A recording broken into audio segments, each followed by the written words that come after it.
Okay, good evening, everybody. I hope everybody can hear me. You're very welcome this evening to our public consultation on the forthcoming CAP strategic plan for the period 23 to 27.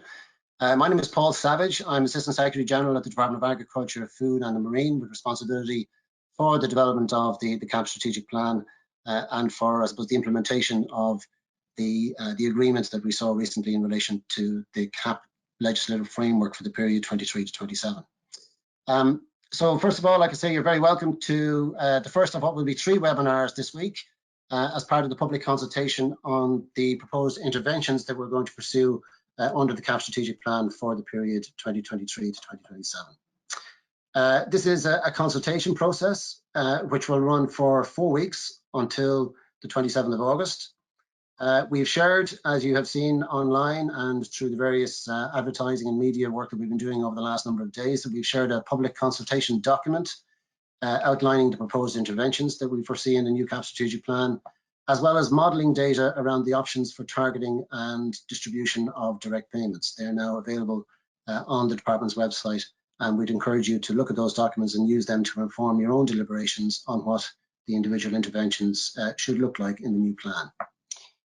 We're asking for feedback, essentially, to the CAP strategic plan email address that's outlined in the strategic in the consultation document, and by post also to the department, as again outlined in the document.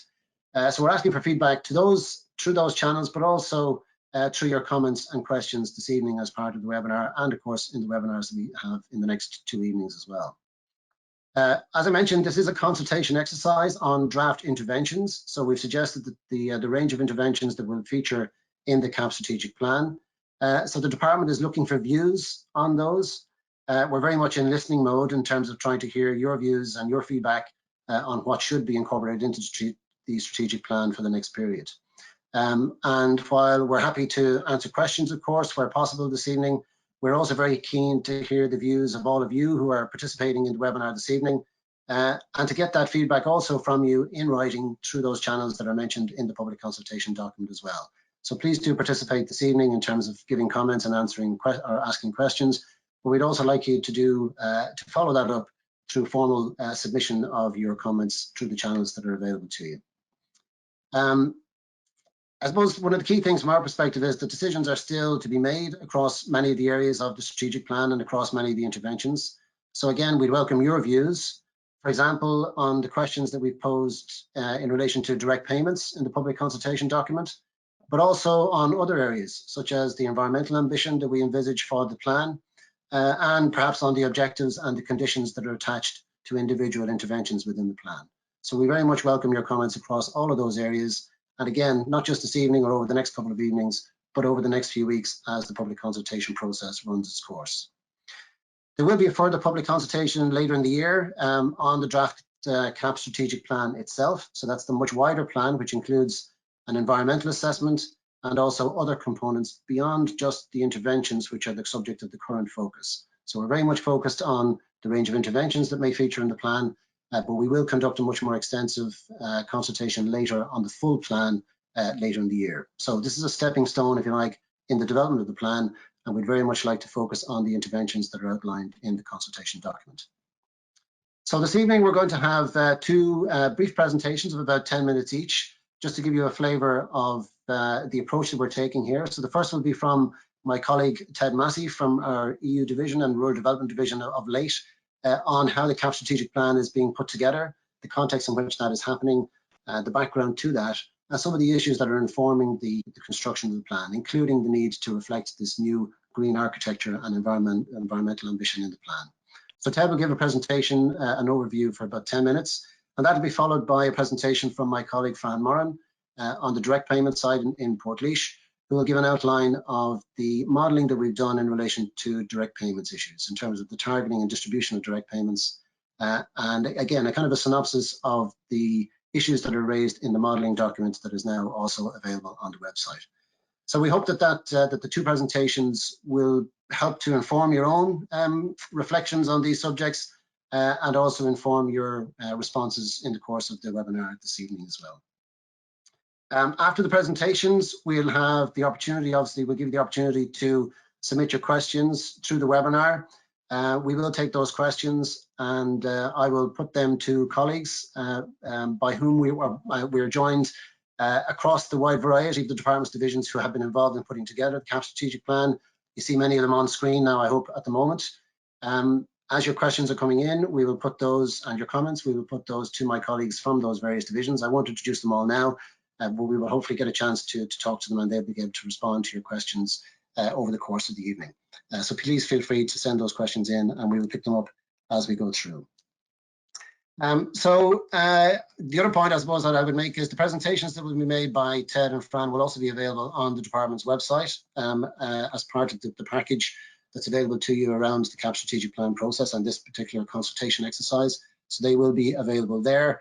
And we will try, of course, to get around to all questions and comments this evening if we can. If we can't get through them this evening, we will return to those over the course of tomorrow or the following evening. And we will be recording extracts dealing with each of the questions that are raised, and we will be making those available also on the website as well. So we hope that we'll be able to respond to all of the questions and comments in some form. And of course, we have a limit on time up until 9 o'clock, so we'll endeavour to answer those questions to the best of our ability. We won't be able to answer all questions, and I hope you'll bear with us if you understand that we won't really be in a position to answer specific questions about specific individual circumstances. So if you have a particular issue or a particular point in relation to your own circumstances, it may not be possible to answer that in detail now. We prefer to kind of stick to the questions which I suppose deal with the interventions themselves and with how the CAP strategic plan is being put together and the combination of those different measures. So if you can keep your questions to the specific measures, that would be very helpful. We will try and come back in terms of responses on more specific issues, but that might not be possible to deal with in the course of the webinar in the amount of time that we have available. So just to bear that in mind also. So if that's okay with everybody, we'll get straight on to the two presentations from my colleagues that I mentioned. So I'm going to hand over first of all to Ted Massey, who will give you an outline on the strategic plan process, where we are, and what we are at this evening in terms of the main interventions that we'd like to get your feedback on. So I'll hand over to Ted. Thank you, Paul. Hopefully you can all hear me now. I'm going to give you a short presentation setting out the structure and the objectives for the next CAP. I'm going to give you an overview of how farmers' direct payments are going to change under the next CAP, and I'm also going to give you an overview of some of the proposed interventions that we're thinking about.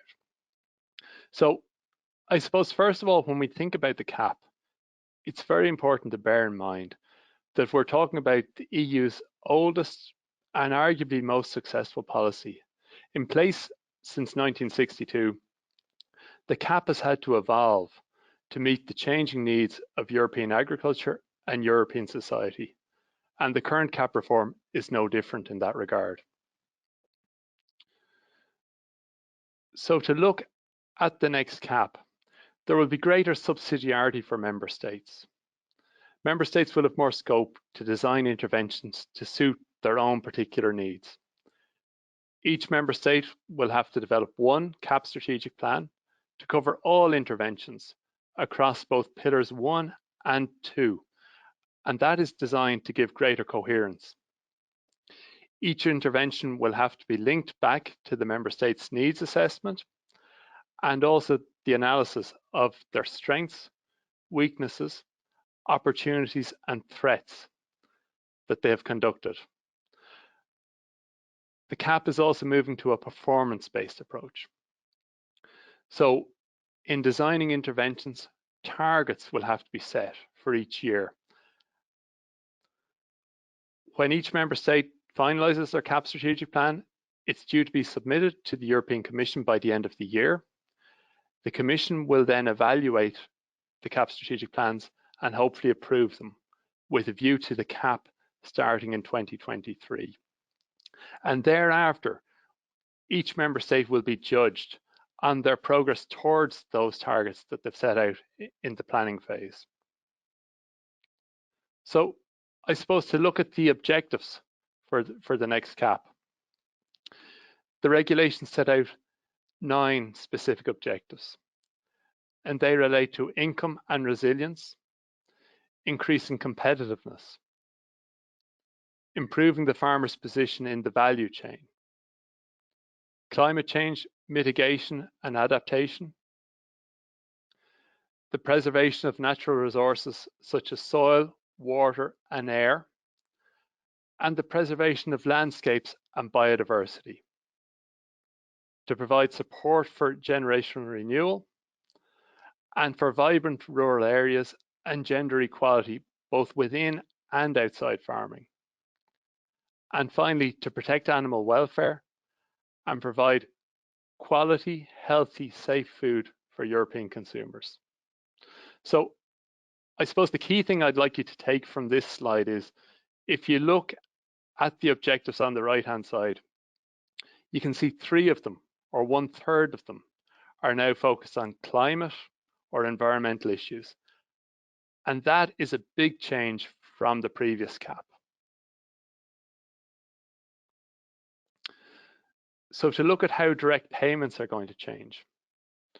Well, currently, most farmers receive a basic payment scheme and a greening payment scheme payment. These 2 payments are going to be combined and replaced by the BIS, or the Basic Income Support for Sustainability, and by the ECO scheme and the CRIS, or the Complementary Redistributive Income Support for Sustainability, or more commonly known as front loading. So the structure of every farmer's direct payment is going to change. And the value, the net value of every farmer's total direct payment is also going to change. And for some, there will be significant changes. And my colleague Fran Moran will pick up on that later. So to talk about the green architecture, and I suppose that the green architecture is a term that the European Commission adopted to refer to the environmental and climate related interventions that were proposed under the CAP, and how they were to combine in a coherent manner to create an overall structure that would deliver change. So if we look at the base of this slide, you can see the 6 objectives relating to climate and environmental issues. And then if you look at the structure, you can see enhanced conditionality forms the foundation or the basis on which everything is built. And that conditionality is the mandatory baseline requirements for all farmers in receipt of EU CAP payments. Then there are various interventions above that, and they are voluntary for farmers to choose to participate in. But farmers can only be paid for actions or interventions that go beyond the baseline conditionality requirements. So within Pillar 1, we're going to have eco schemes. And within Pillar 2, our agri-environmental and climate measures will continue. And then if you look at the next layer in blue, you can see the Farm Advisory Service spanning the 2 pillars, bringing them together and bringing their expertise to guide and facilitate change. And then if you look on up through the Pillar 2, you can see there's provision for support such as capital investment support, support for knowledge transfer, support for areas facing constraints and disadvantages, for innovation and cooperation. And you can see research portrayed as the sun, informing and guiding all this to make sure it delivers in line with EU and national objectives.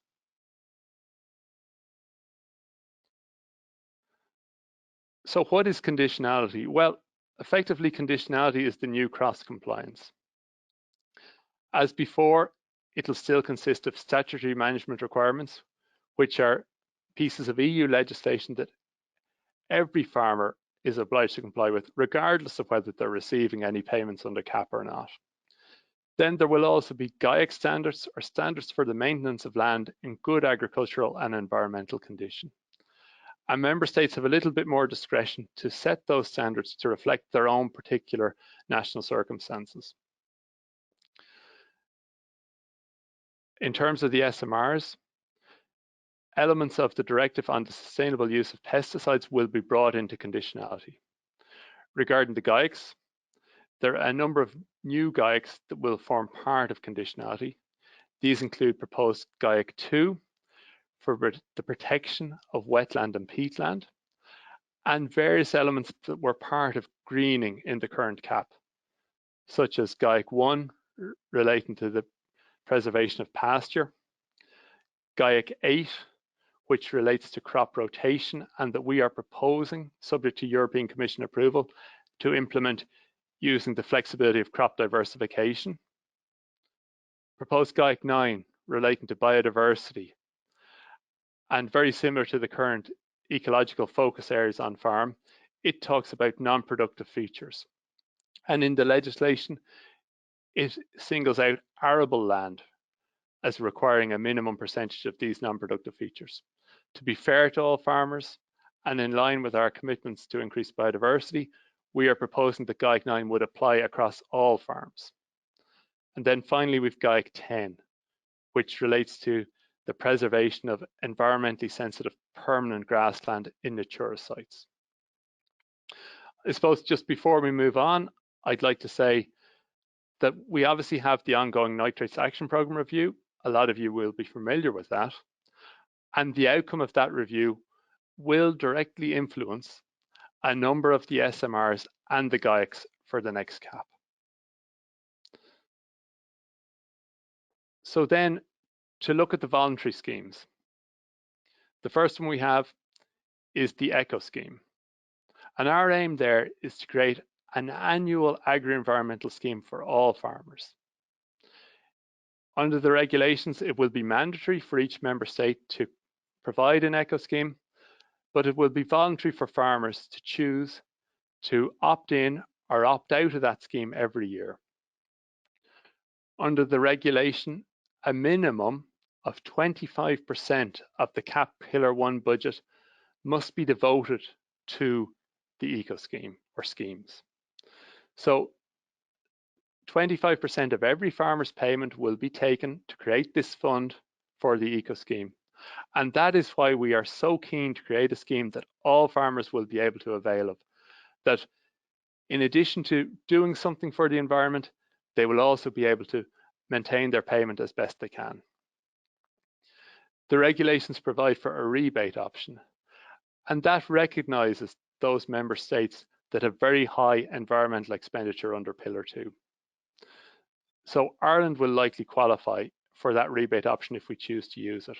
And that will give us the scope, if we wish, to reduce down the percentage of Pillar 1 that has to be devoted to eco schemes. And we'd be very keen to hear your views around the pros and cons of that approach. Similarly, we're in the process of finalising our list of proposed measures for the eco scheme, and we'd like to hear from you if you have any ideas in that regard. And I suppose if you could bear in mind that it's an annual scheme, so anything we do in the eco scheme has to deliver an environmental benefit, even if the farmer decides not to continue participating in the scheme for the next year. To move on then to Pillar 2, and we've got our agri-environmental climate measure, which is that is going to facilitate farmers to make environmental, climate, or biodiversity improvements on their farm through a multi-annual scheme. The scheme will build on the successful elements of GLOS, combining also the learnings we've had through the EIPs and the very successful locally led projects. So there will be two elements to this scheme. There'll be a general measure which will be open to all farmers nationwide. And then for farmers in defined high priority geographical areas, there will be the option of a higher level cooperation project that they can also participate in. And this AECM measure is all about the right action in the right place. That's going to be critical if we're going to deliver the outcomes we are seeking. Every action will have to deliver for the environment. And we will have some actions that will be based on a fixed rate of payment, where if the farmer follows the prescribed measure, they will get paid. There will be other actions where there will be a results-based payment, where the farmer's payment will have the potential to be positively impacted if they go above or beyond, and that will reward those farmers that achieve the best environmental outcomes. We're also proposing to have a Suckler carbon efficiency scheme, and the aim of this scheme is to improve the environmental efficiency of our Suckler herd. It will build on the success of our BDGP and our BEEP schemes, and there will be different targets for those farmers who were in BDGP on the 1st of June and those who weren't. And that is simply to reflect the different starting points of the herds. Membership of the relevant board via Sustainability Assurance Scheme is proposed to be a condition for participation in all of our proposed livestock schemes. And in addition, for this Suckler carbon efficiency scheme, we are proposing a limitation on expansion for participating herds. This is an environmental scheme to improve environmental efficiency with a view to reducing overall emissions, and hence there is a proposal to limit expansion. And we're very keen to hear stakeholders' views around that. We're proposing a dairy beef welfare scheme with the aim of improving welfare and viability of male beef calves born in the dairy herd. There are proposed to be two elements to this scheme. First of all, a young calf measure available to dairy farmers, and then a growing stage measure available to those farmers who own and rear beef calves from the dairy herd. Another welfare scheme that we're proposing is the sheep improvement scheme, which will build on the success of the current sheep welfare scheme with the aim of improving animal health and welfare in the sheep sector. The measures will be very similar to those that we have in the existing sheep welfare scheme, with some exceptions. And I suppose the most notable exception is the proposal that each farmer participating in the scheme will have to purchase a genotyped ram at least once during the course of the contract period. For larger flock owners with greater than 150 ewes, they will have to repeat this action a second time. We're proposing a significant organic farming scheme with the aim of increasing the area of land that's being farmed organically by prioritizing those sectors that are in market deficit. And this scheme will be in line with the commitments under the Programme for Government and contribute directly to the EU's farm to fork targets for the organic sector. It'll be a multi-annual scheme, 5-year duration, which will cover land that's in conversion and also land that is in maintenance, fully certified organic land. There will be a minimum stocking density requirement as exists in the current organic farming scheme, and we're proposing that higher rates of aid will be payable for those farmers engaged in horticulture, tillage farming, and/or organic dairy. Generational renewal and gender balance are key elements within the proposed cap. So the National Reserve will continue to prioritise young and new farmers for support. A new feature of the next cap is the fact that a minimum of 3% of the direct payment envelope has to go to generational renewal measures. And we are proposing that the complementary income support for young farmers will be likely the main support mechanism that will contribute towards that 3% minimum threshold. This scheme will be paid per eligible hectare up to a maximum area, or possibly as a lump sum payment. And I suppose we'd be very keen to hear stakeholders' views around that, and in particular, if it were to be a lump sum payment, what minimum thresholds should apply, and also what controls should be in place to make sure that the scheme delivers value for money for those farmers who genuinely need support. Investment aid for young farmers will also count towards this 3% minimum expenditure threshold for generational renewal, and we are proposing under our investment scheme to have specific higher rates of aid for young farmers. We also need to look at the issue of gender balance, and we're very keen to hear your views on how we should best approach this issue.